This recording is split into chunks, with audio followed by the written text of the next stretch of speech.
아침을 뉴스로 깨웁니다. YTN 라디오 출발 새아침. 청취자 여러분 안녕하십니까. YTN 라디오 출발 새아침의 백병규입니다.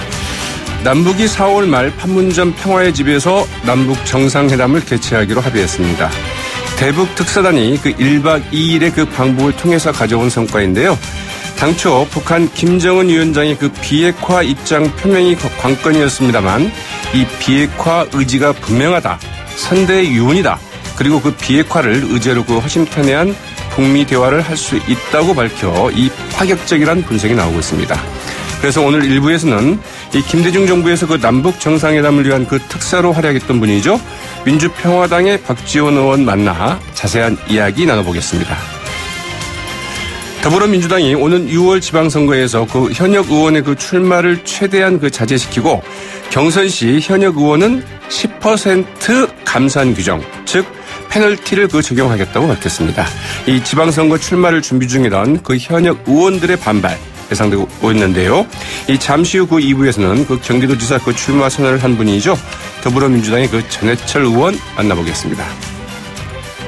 검찰 문화예술계 그 연예계 그 정치권까지 이 서지현 검사의 그 폭로로 시작된 성폭행 고발과 미투 운동 정말 그 들불처럼 번지고 있죠.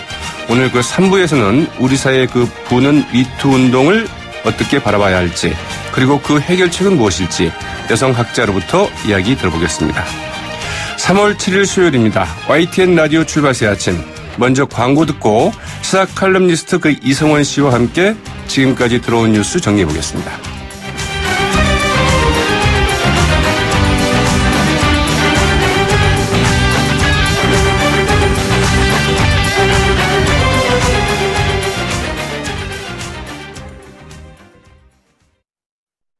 지금까지 들어온 뉴스 그 이승원 시사 칼럼니스트와 함께 짚어드리도록 하겠습니다. 안녕하십니까? 네, 안녕하세요. 네, 먼저 그 대북 특사단 소식부터 좀 들어봐야 되겠죠?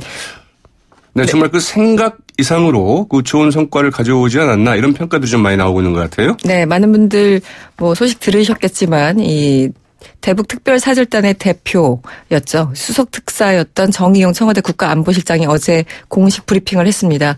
지금 합의한 내용이 대략 한 6가지로 볼 수 있는데요. 내용이 네. 좀 많습니다. 일단 남과 북은 4월 말에 판문점 우리 측 지역인 평화의 집에서 제3차 남북 정상회담을 개최하기로 합의했습니다.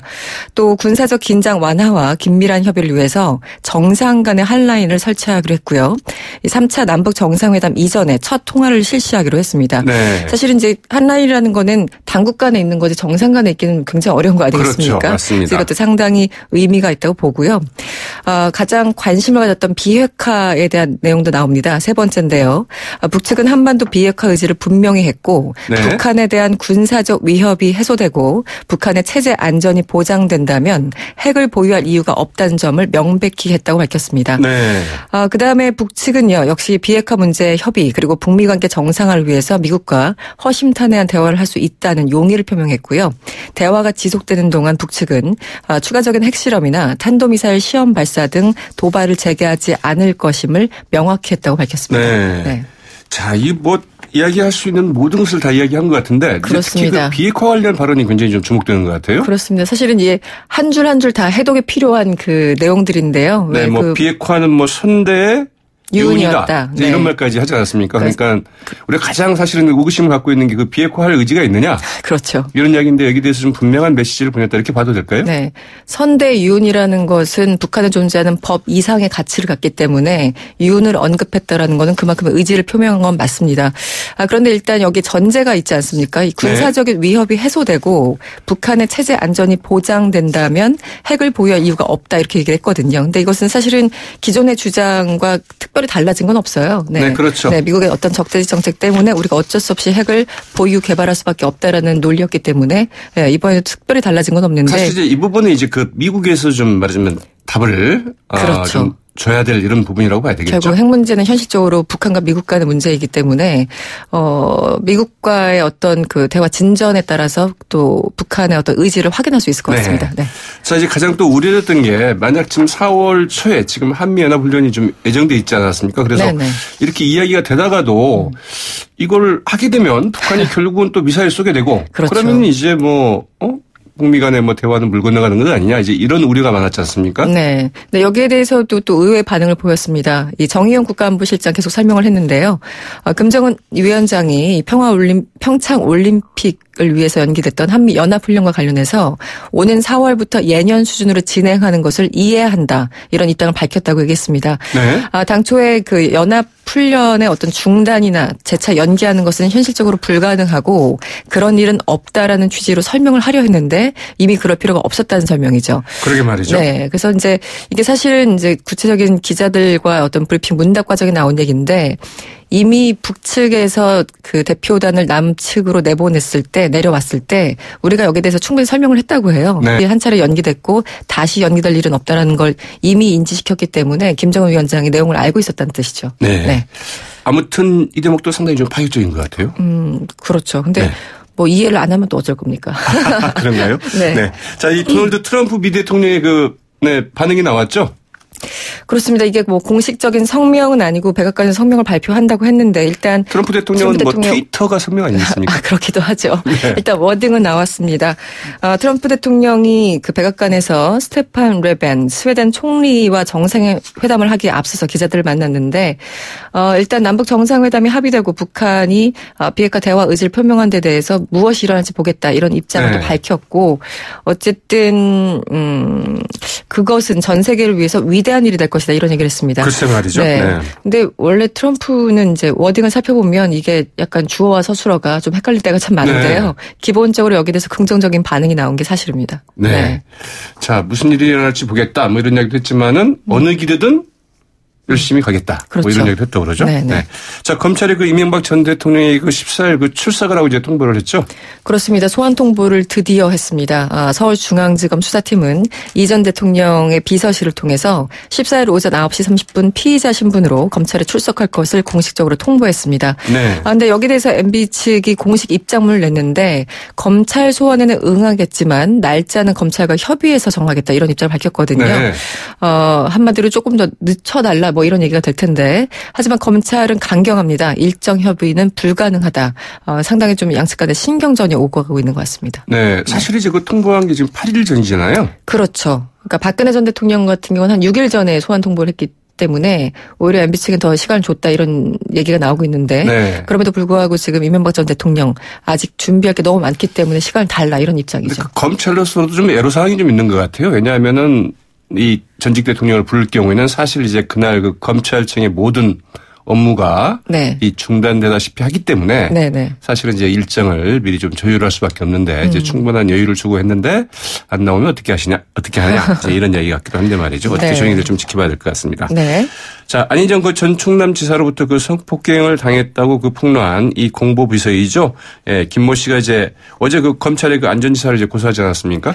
그렇습니다. 김 씨의 법률 대리인인 장윤정 변호사는 어제 오후 6시 반경에 서울 마포구에 위치한 서울 서부지검을 찾아서 안전지사에 대한 고소장을 정식 제출했습니다. 네. 고소장에는 안전지사의 업무상 위력에 의한 추행과 위계 등 간음 혐의가 적시돼 있습니다. 일단 장 변호사가 기자들 만났는데요.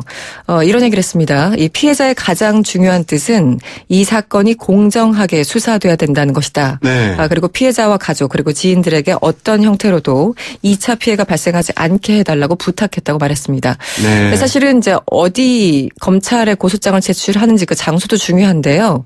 왜 서울 서부지검이냐 이렇게 질문을 했더니 그러게요. 네, 장 변호사는 자세히 말할 수는 없지만 김 씨가 피해를 본 범죄지 중 하나가 서부에 있다 이렇게 설명을 하고 있습니다. 그러니까 서울 서부 그 지역 어디에서 관할에 있다는 거죠? 행위가 네. 발생을 했다라는 그렇군요. 거죠. 네, 설명을 듣자면 그렇습니다. 네. 네.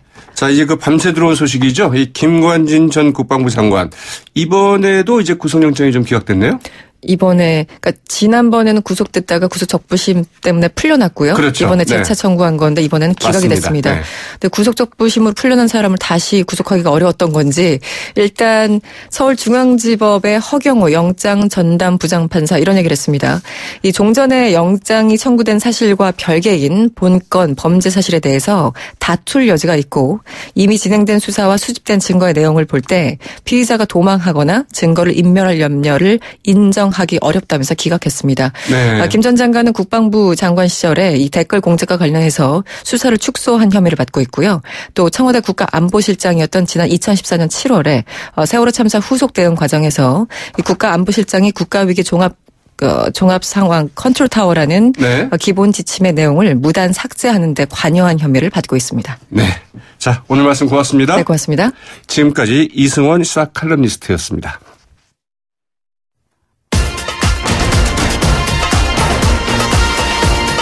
여러분이 지금 듣고 계신 주파수는 FM 94.5MHz입니다. YTN 뉴스 FM.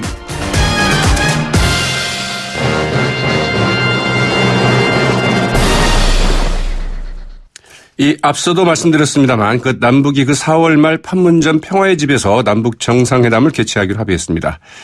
정말 그 파격적이다 이런 생각이 좀 드는 것은 이 북한 김정은 위원장이 이 비핵화 의지를 분명하게 그 밝혔다는 점인데요. 이 비핵화를 의제로 허심탄회한 북미 대화를 할 수 있다. 그러나 좀 우리를 좀 존중해줬으면 좋겠다. 뭐 이제 이런 말까지 했다고 그러죠. 또 그 한미연합훈련도 그 예년 수준으로 그 진행하겠다는 걸 그 이해한다. 이렇게 이야기를 했다고 하죠. 이 김대중 정부에서 그 남북 정상회담 개최를 위한 그 특사로 활약했던 분이시죠. 누구신지 그 짐작이 가실 텐데요. 민주평화당 박지원 의원 전화로 연결돼 있습니다. 네, 안녕하십니까? 네, 안녕하세요. 박지원입니다. 네, 그 이번 그 특사팀을 전에 이 드림팀이라고 평가한 적이 있으셨는데요. 자, 이 특사단이 가져온 성과, 이 총평을 하신다면 또 어떻게 하시겠습니까? 예상보다 훨씬 좋은 아주 훌륭한 합의를 해온 것을 축하합니다. 네. 어떤 점이 예상보다 훨씬 좋은 점이라고 이렇게 좀 꼽을 수 있을까요? 우선 김정은 위원장이 남한을 최초 방문하고 네. 집무실을 최초로 공개하고 네. 또 최초로 포스트 레이디를 동반해서 만찬을 했습니다. 네. 이렇게 김정은 위원장의 통큰 행동과 네. 통큰 결단을 통해서 비핵화의 길로 들어가는 북미 대화가 시작할 수 있다는 것은 어떠한 경우에도 높이 평가해야 되고 네. 사실 트럼프 대통령도 가능성 있는 진전이라고 하면서 네. 최선을 다할 준비가 돼 있다. 네. 뉴욕타임스, CNN, 워싱턴 포스트 굉장히 좋은 평가들을 하고 있는 걸 보면은 네. 이번에 참 좋은 합의를 이끌어낸 우리 특사단 그리고 북측에도 감사를 합니다. 네.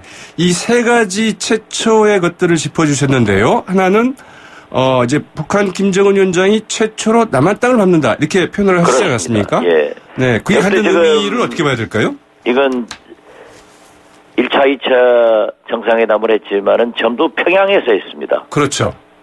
그러나 당연히 서울에서 답방하기로 했던 김정일 위원장이 약속을 지키지 않았는데 네. 어떻게 됐든 우리 남측 판문점 평화의 집에서 열린다고 하는 것은 북한 최고 지도자가 우리 남측 땅을 처음으로 네. 밟는 그런 역사적인 최초 방문이 될 것입니다. 네. 자, 이 당초 그 핵실험 중단, 이 동결 정도만 나와도 좀 성과일 것이다. 이제 이런 이야기가 많았었는데, 이 비핵화에 대해서도 이제 그 선대의 유언이다. 이제 이런 말까지 했어요. 이 부분은 좀 어떻게 봐야 될까요? 그 비핵화에 대해서 선대 유언이라는 얘기는 네. 계속해서 김정일 위원장도 해왔고, 아, 네. 새로운 것은 아닙니다.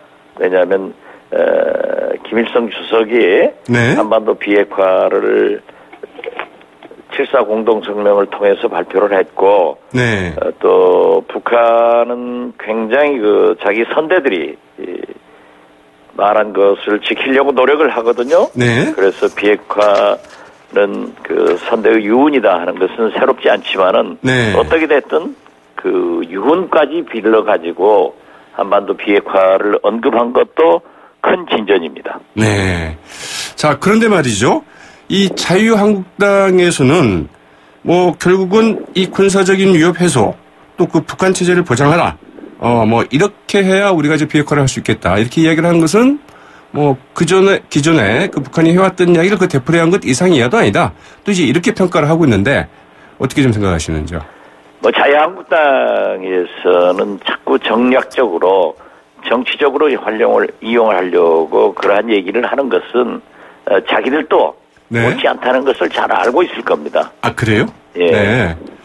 왜 그럴까요? 전혀 자유한국당의 입장을 보면은 그런 것 같지는 않은 것 같은데요. 저는 누차 얘기를 했지만은 자유한국당의 전신들인 박정희 대통령이 7.4 공동 성명, 네. 그리고 노태우 대통령의 남북 기본 합의서, 네. 박근혜 대통령도 평양을 방문하고 한반도기 사용하자고 했고, 네. 한반도 신뢰 프로세스를 통해서는 비핵화의 빗장을 풀었습니다. 네. MB 역시 정상회담을 추진했지 않습니까?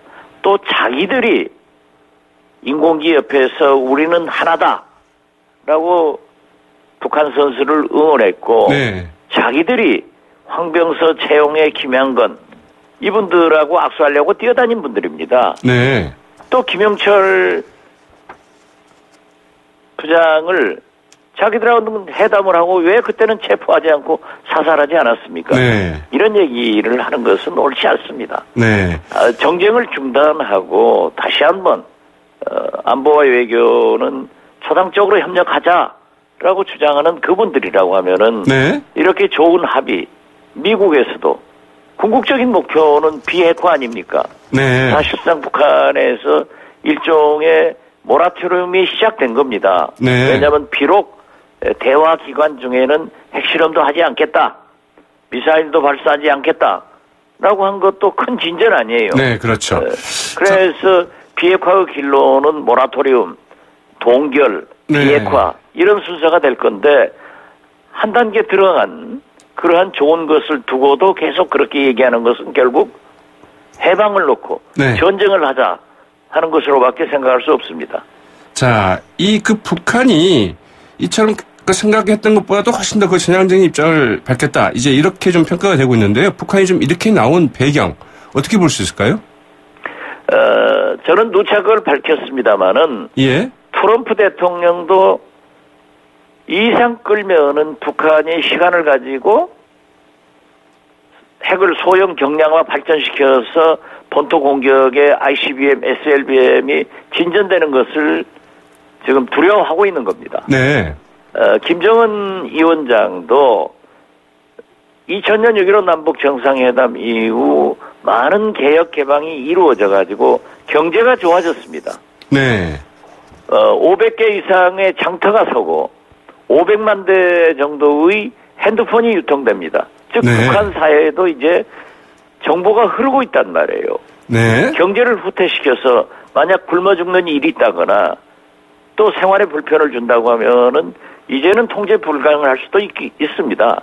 네. 그렇기 때문에 이제 6차 핵실험을 했기 때문에 핵 폭발력의 고도화는 확보됐고 네. 어느 정도 소형 경량화가 이루어졌기 때문에 미국과 대화를 해서 우리 한국과 대화를 해서 비핵화의 길로 갈 수 있다. 그 첫째 단계가 이번에 북한에서 발표한 대화 기간 중에는 네. 핵실험도 미사일 발사도 안 하겠다. 이게 큰 진전이라고 또 하나의 진전이라고 저는 봅니다. 네. 사실상 모라토리움의 일기에 도달한 거죠. 네. 북한으로서 이제 이 모라토리움을 선언할 만한 그 여유와 배경을 갖췄다. 이제 이렇게 볼 수도 있겠는데요. 그렇습니다. 네. 네.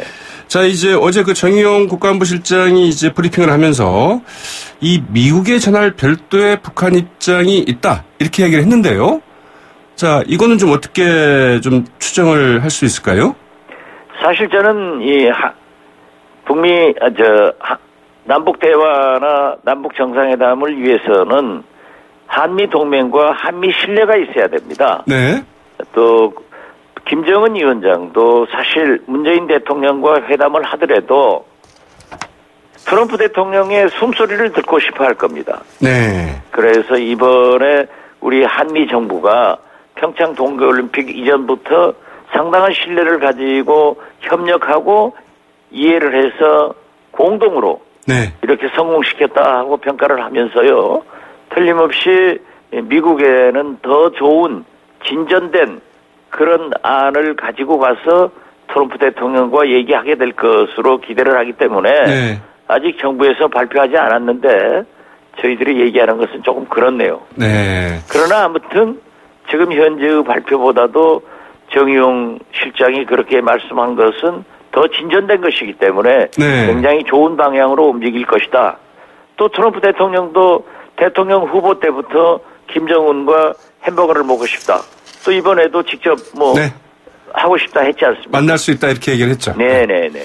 자, 그런데 이 북한이 혹시 미국 측에 뭐 요구하는 바를 전달하지는 않을까요? 그러니까 가령 뭐 대북제재를 좀 완화에 대한 약속을 우리가 이 얘기가 나간다면 대화 테이블에 나간다면 대북제재를 좀 완화해줘야 하는 것 아니냐?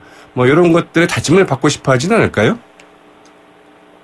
당연히 있을 겁니다. 네. 저는 그래서 이 9.19 합의로 돌아가는 것이 북한 핵 문제를 해결을 하는 것이다. 네. 9.19 합의라는 것은 잘 아시다시피 북한에 에너지 지원을 해주는 거거든요. 그렇죠. 예. 그러기 때문에 어떠한 지원의 요구가 있지 않을까 저는 그렇게 생각합니다. 네. 자, 북한이 그 비핵화 의지를 밝히는 것, 이 미국의 그 해구산 폐지까지를 겨냥한 것 아니냐? 뭐 이런 이야기도 있고요. 또 하나는 이 북한이 지금 당장의 어떤 제재 국면을 좀 모면하기 위해서 좀 시간 벌기 아니냐? 이제 이런 좀 지적도 나오고 있는데요. 이 부분에 대해서는 어떻게 생각하시는지요? 그러한 우려를 지적하는 것은 당연합니다. 네. 그리고 한미 양국이 그러한 것에 대비하는 것은 당연하기 때문에 우리가 지금 만약 북한에게 대해서도 네. 트럼프 대통령이 요구하는 대로 당장에 비핵화라 하면은 북한이 응하겠습니까? 네. 거듭 말씀드리지만 제가 2014년 김양건 비서를 만났을 때 어떠한 경우에도 비핵화하지 않는다. 사다트, 죄송합니다. 후세인, 네. 카다피에를 들더라고요. 네. 그렇기 때문에 우리가 요구도 그렇게 북한이 100% 들을 수 없지만은 네. 그러한 요구를 설사 북한에서 한다고 하더라도 우리도 수용할 수는 없는 것 아니에요. 네. 그렇기 때문에 대화가 필요한 거죠. 네. 자, 이 북한의 그 김정은 위원장은 말이죠. 이 김여정 부부장을 이제 그 특사로 우리 측에 그 보냈을 때도 그렇지만은 이 남북 정상회담에 더 방점을 찍고 있는 게 아닌가. 이제 이런 생각이 좀 들기도 하는데요. 표면적인 것은 남북 정상회담에 방점을 두고 있는 것처럼 보이지만은 네. 그 남북 정상회담 자체도 결국 북미 대화를 네. 위해서 미국의 모든 것을 알고 싶어하는 겁니다. 네. 그렇기 때문에 제가 특사를 할 때 김대중 대통령도 미국에서 요구하는 그러한 모든 것을 소위 그 북한 사람들의 북한의 숨소리까지 얘기해줘라. 네. 네. 이런 말씀을 했거든요. 네. 그래서 제가 그분들을 만나서 내가 이번에 미국 대사를 또는 차관보가 찾아왔길래 이런 얘기를 했다. 네. 하면은 절대 그 거부 반응이 없습니다. 그만큼 미국을 의식하고 하기 때문에 별 문제가 없습니다. 그리고 북한 핵 문제는 거듭 말씀드리지만은 남북 간의 문제가 아니라 북미 간의 문제입니다. 네, 알겠습니다. 저 박진호 의원님, 이제 시간이 별로 없는데요. 짤막하게 이 김정일 전 위원장을 이제 직접 만나지 않았습니까? 네네. 네, 이 김정은과 김정일 위원장 스타일이 좀 많이 다른 것 같다 이런 얘기가 있는데 좀 간략하게 좀 말씀해 주시겠습니까? 김정일 위원장도 상당히 그 통큰, 호탕한 그런 지도자였는데 김정은 위원장은 자기 아버지보다도 더 통큰, 그래요? 그리고 호탕한 그런 모습을 저는 본 것으로 보았습니다. 네, 네. 자, 오늘 말씀 고맙습니다. 네, 감사합니다. 지금까지 민주평화당의 박지원 의원이었습니다. 네, 자, 오늘 YTN 라디오 출발 새 아침 1부는 여기까지입니다. 저는 잠시 후 2부에 다시 찾아오겠습니다. 소통의 아침을 여는 공정한 목소리 YTN 라디오 출발 새 아침. 더 더불어민주당이 오는 6월 지방선거에서 그 현역 의원의 출마를 최대한 자제시키고 이 경선 시 현역 의원은 10% 감산 규정을 이제 밝혔습니다. 네, 2부 이제 이 순서 좀 시작할 텐데요. 이 지방선거 출마를 준비 중이던 현역 의원들 이 문제 어떻게 받아들일지 2부에서 집중적으로 좀 다뤄보도록 하겠습니다. 라디오 출발 새 아침 2부 더불어민주당의 6월 지방선거 경선 규정 좀 다뤄볼 텐데요. 이 더불어민주당의 전해철 의원 전화로 연결되어 있습니다. 안녕하십니까? 예, 안녕하십니까? 네. 이 경선 규정 말씀 나누기 이전에 먼저 좀 이 이야기부터 좀 여쭤봐야 될 것 같은데요. 이 대북 특사단이 1박 2일 방북 일정을 마치고 돌아오지 않았습니까? 어제 이제 브리핑이 있었는데 어떻게 좀 평가하시는지요? 예, 상당한 성과가 있었다고 생각합니다. 네. 그동안 문재인 대통령은 북한의 핵을 해결하기 위해서는 이제 제재와 함께 대화를 해야 된다라고 일관되게 이야기를 하셨었고요. 네. 특히 이제 평창 올림픽을 평화 올림픽으로 해서 남북 대화의 계기로 삼자라고 했는데 그런 노력이 결실을 맺었다고 생각합니다. 네. 어제 합의 내용을 보면 북한이 비핵화 의지를 보이고 또 남북 대화, 북미 대화를 하겠다라고 이제 이야기를 하고 있지 않습니까? 네. 그런 부분에 대해서는 문재인 대통령이 노력하셨던 것이 상당 부분 성과로 나타난 거 아닌가라고 생각합니다. 네, 그러나 이제 자유한국당 야당에서는 이 북한 체제를 보장해라. 또 군사적인 위협이 없으면 비핵화를 하겠다. 이것은 이제 그동안 계속 해왔던 말이다. 새로운 게 아니고 이렇게 되면은 나중에 주한미군 철수 이렇게 이어지는 건 아니냐. 이제 이런 우려를 벌써 좀 내놓고 있던데요. 일단 가정을 해서 그걸 비판하거나 비난하는 건 맞지 않고요. 아직 그런 주장을 하지 않고 일단 조건은 있습니다만은 그래도 비핵화 의지를 보이고 특히 정상회담 남북 내지 북미 정상회담에도 대화를 하겠다. 남북 대화 정상회담 한 이후에 북미도 대화를 하겠다라고 이야기를 하는 것은 상당한 성과라고 생각을 합니다. 단계적으로 나아가야지 지금 모든 것을 한 번에 얻고자 하는 것은 적절하지 않다고 봅니다. 자, 이제 본론으로 좀 들어가 보도록 하겠습니다. 어제 경기도지사 이제 출마 선언을 하셨는데요. 이 밤새 좀 고민이 많으셨다고 이야기 들었습니다. 이 안희정 전 이제 충남지사 파문 이 때문에 이제 그러셨던 걸로 알고 있는데요. 자, 이 문제가 이제 6월 지방선거에 가장 큰 쟁점이 되지 않겠는가 이제 이런 관측까지 나오고 있는데요. 예, 저도 어제 경기도 의정부에서 경기도 도지사 출마를 공식화하는 기자회견을 했었습니다. 네. 그런데 이제 어제 다 밝혀졌습니다만은 안희정 전 지사 사건으로 해서 당도 굉장히 당혹스럽고 저도 굉장히 큰 충격을 받아서 이런 상태에서 저의 어떤 개인적인 앞으로의 진로에 대해서 이야기하는 게 적절한가라고 이제 생각을 했습니다만은 그래도 불구하고 그동안 이미 제가 이제 경기도지사 선거를 준비하고 있다는 것을 밝혀온 상태고 또 하겠다는 것을 언론과 국민에게 이야기해서 어제 경기도지사 출마 선언을 했습니다. 앞으로 이제 상황에 대해서는 당에서 이미 이제 신속하게 안 지사 건에 대해서 입장을 밝히고 사과도 하고 그리고 거기에 따른 조치를 하였고요. 이제 이 문제가 그냥 일과성이 아니라 좀 더 제도적으로 잘 보완이 되고 그리고 무엇보다도 피해자들이 피해 사실을 잘 이야기할 수 있는 그런 여건 마련 등의 후속을 당에서도 준비할 필요가 있다라고 봅니다. 네. 일단 민주당 쪽에는 굉장한 좀 악수가 좀 되지 않겠는가 이제 이런 생각이 좀 들기도 하는데요. 예. 그렇습니다. 그런 의미에서 저희들이 국민들께 저도 어제 그랬습니다만 사과도 드리고 말씀드린 그런 좀 제도적 보완을 하면서 이 문제를 해결해 나가야 되지 않을까 생각합니다. 전해철 의원께서는 사실 안희정 전 지사와는 상당히 깊은 인연을 좀 갖고 있지 않습니까? 예, 그렇습니다.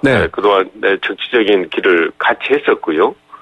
그리고 저도 상당히 장점이 있는 정치인이라고 생각해 왔던 것이 사실입니다. 네. 근데 이런 일이 있으리라고 생각을 좀 했던 건가요? 말씀드린 바와 같이 저도 굉장히 충격을 많이 받았고요. 굉장히 당황스럽고, 그런 부분에 대해서 정말 어떻게 대처해야 될지 많은 고심도 되고 하였습니다. 네.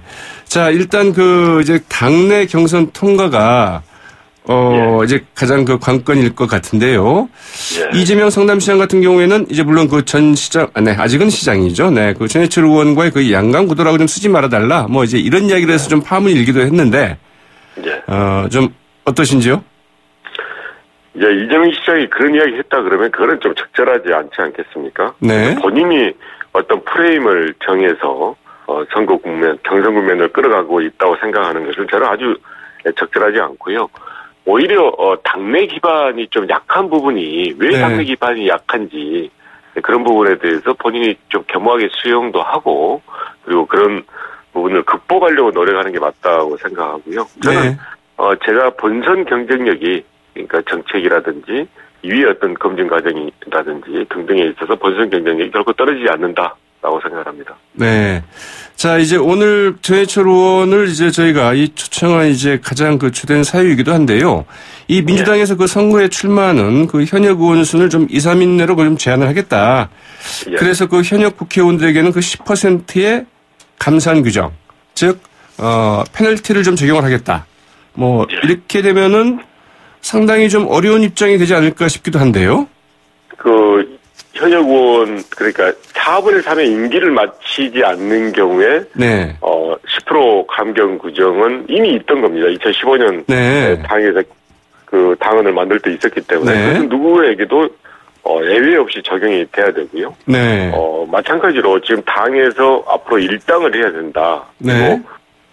좀 더 다수당으로서 여러 가지 전국을 운영할 필요가 있고 문재인 정부의 성공을 위해서 해야 된다라는 선택을 하는 경우에는 저는 당연히 거기에 수용할 것입니다. 네. 당의 전략적 선택에 대해서는 저는 100% 그 결정에 수용할 것이고요.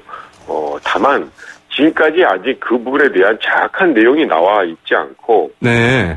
경선 과정에서 오히려 이런 부분도 포함해서 치열하게 경쟁해서 결과가 나오는 게 필요하다라고 네. 생각을 합니다. 그런 면에서 지금 당장 결정하는 것은 적절하지 않고요. 앞으로 과정에서 당이 어떤 결정을 하고 또 논의하고 협의해서 선택된다면 저는 어떤 결정이든지 당의 결정을 수용할 생각입니다. 네. 어떤 결정이든지 당의 결정을 좀 수용하겠다. 그래서 충분히 논의가 된다면 이런 전제를 좀 달아서 이제 얘기를 하시는 거죠? 예, 그렇습니다. 네. 자, 이제 어제 그 출마 자리 선언에서 그 경기도에서의 그 정권 교체는 이루지 못했다. 이제 이런 말씀을 하셨는데요. 예. 네. 이 경기도는 지금 현재 상황으로 봤을 때 뭐 어떻게 보시는지요? 뭐 여당 우세랄까요? 아니면 뭐 야당이 좀 유리한 지역이다. 뭐 어떻게 보고 계시는지요? 경기도지사 선거를 저희들이 20년 전에 승리한 뒤로 민주당이요. 그대로 네. 이기지를 못했습니다. 그렇게 보면 기본적으로 경기도 지형이 저희 민주당이 유리한 지형은 아니라고 생각을 하고요. 네. 다만 이제 지난 대선, 그 촛불혁명으로 인한 대선 과정에서는 문재인 후보가 압승을 거두었거든요. 거의 이제 2배 정도 차이가 나게 압승을 거두었는데 네. 그걸 보면 그 어려운 지형이 상당히 극복되지 않았을까 이제 생각을 하고요. 네. 그래도 불구하고 저희들이 혹시 과신한다든지 또 철저하게 지방선거를 준비하지 못하면 지난 대선 때 우위가 지난 대선 때 유리했던 부분이 또 바뀔 수도 있기 때문에 잘 네. 노력하면 또 그동안 저희들이 해왔듯이 좀 더 겸손하게 겸허하게 많은 노력을 한다면 저는 충분히 이길 수 있는 경기도지사 선거다라고 생각합니다. 네, 이제 어제 그 출마를 선언하면서 뭐 여러 가지 그 정책적 그 대안을 좀 내놓으셨던데요. 특히 네. 이제 그 눈에 띄는 게 이 평화통일특별도로 경기 북부 지역에 이제 말하자면은 이 분도를 좀 추진하겠다. 뭐 나중에 그 도지사가 된다고 한다면 이에 대한 그 도민투표도 그 추진하겠다. 뭐 이런 얘기를 하셨는데요. 예. 네, 어떤 이야기인지요? 일단 경기 북부가 각종 기준에서 어렵고 해결 방안이 필요하다는 것을 수차례 많은 분들이 이야기를 해왔습니다. 네. 거기에 대해서 좀 더 제가 분명하게 이야기를 한 건데요. 그러니까 평화통일특별도는 분도를 하면서 거기에 일정 부분 재정적 특례를 추가하자라는 이제 개념이고요. 네. 그걸 이제 하기 위해서는 의회 의결이나 주민투표 두 가지 방법이 있는데 저는 주민투표를 해서 네. 평화통일특별도를 확실하게 추진하겠다라고 이야기를 드린 거고요. 여기에서 주민투표는 이 경기 네. 북도민들만 상대로 하는 겁니까? 아니면 그 전체 경기 도민들을 다 대상으로 하시겠다는 건가요? 예, 당연히 경기도 전체 주민을 대상으로 하는 거고요. 아, 네. 그동안 이제 잘 안 이루어졌던 이유가, 보통 선거 때 이야기를 하고, 네. 이후에 좀 흐지부지 했던 것이 있는데, 저는 그런 부분에 대해서 확실하게 저 입장을 밝히고, 그리고 도지사가 된다면 그걸 분명히 추진하겠다라는 것을 어제 분명히 했습니다. 네. 자, 이 내용은 이 남경필 지사는 이제 그 광역 서울도 뭐 이제 이런 주장을 내세우고 있는데요. 이와는 완전히 좀 반대되는 그 구상이다 이렇게 봐도 될까요? 그렇습니다. 완전 그렇죠. 전혀 틀린 개념으로 봐야 되는데요. 네. 특히 광역 서울도 이야기를 하는 것은 그동안 이제 쭉 많은 분들이 이야기하고 시대적 흐름이 자치분권과 균형 발전인데 네. 이 광역 서울도는 오히려 분권에 역행하는 저는 주장이라고 보고요. 네. 또 하나는 이 광역 서울도에 대해서는 지금 자유한국당 내에서조차도 이거는 좀 현실감이 없다 또는 경기도의 정체성을 없애는 것으로 적절하지 않다라고 네. 이야기를 하고 있어서 저는 광역 서울도는 현재 추세 또 시대적 흐름과 맞지 않을 뿐만이 아니고 실현 가능성도 별로 없는 그런 정책으로 보고 있습니다. 자, 이 전해철 의원께서는 이제 또 그 법조인 출신 아니겠습니까? 그래서 이제 하나 좀 질문을 좀 덧붙인다면 이 검찰이 그 이명박 전 대통령에게 이제 드디어 이제 출석을 하고 이제 통보를 했습니다. 그런데 이명박 전 대통령 측에서는 좀 날짜를 좀 협의했으면 좋겠다. 협의를 좀 해야 된다. 이렇게 좀 나왔는데요. 좀 어떻게 보시는지요? 예, 일단은 저희들은 이명박 전 대통령에 대한 수사는 일관되게 이야기하는 게 법과 절차에 따라서 하는 게 필요하다 생각을 하고요. 네. 사실 짧지 않은 기간 쭉 했습니다. 물론 이제 새로운 혐의가 계속 나왔지만 그동안 수사에 대해서는 오랜 좀 기간을 두고 수사를 해왔고 참고인이나 관계인에 대한 수사는 충분하게 많이 해왔다고 생각을 합니다. 네. 그런 면에서 이제는 좀 절차에 맞게 그리고 또 수사의 필요성에 맞게 해서 더 이상 이걸 지연시키거나 또 계속적으로 이렇게 놀라야 되는 것은 적절하지 않다고 판단하기 때문에 네. 또 수사의 과정과 절차는 법률과 또 그 여러 가지 것에 맞게 해왔던 수사에 맞게 그대로 절차가 진행돼야 된다 생각합니다. 네, 이 검찰로서는 좀 고민스러운 지점이 자, 뭐 이제 수사는 수사대로 거의 다 돼 있는 것 같은데 그러면 이제 그 신병 처리를 어떻게 할 거냐? 뭐 구속해서 기소를 할 거냐? 아니면 불구속으로 기소를 할 거냐? 이제 이런 점이 남지 않겠습니까? 예, 그렇습니다. 그런데 그동안 구속, 불구속 또 소환 이런 부분에 대해서는 쭉 해왔던 관행과 기준 그리고 네. 수사의 목적 등이 있는 거거든요. 그래서 아무튼 저는 아주 일관되게 말씀드리는 것이 법과 절차에 따라서 수사가 이루어지고 이후의 과정 역시 거기에 맞춰서 해야 된다라고 생각합니다. 네. 자, 오늘 말씀 고맙습니다. 예, 감사합니다. 네, 지금까지 더불어민주당의 전해철 의원이었습니다. 라디오 출발 새 아침. 네, 2부 순서는 여기까지인데요. 오늘 아침에 나오다 보니까 날씨가 좀 제법 좀 쌀쌀해 보입니다. 옷 좀 잘 챙겨 입고 출근하시는 게 어떨까 싶기도 한데요. 저는 잠시 후 8시 10분경 3부에 다시 찾아뵙겠습니다.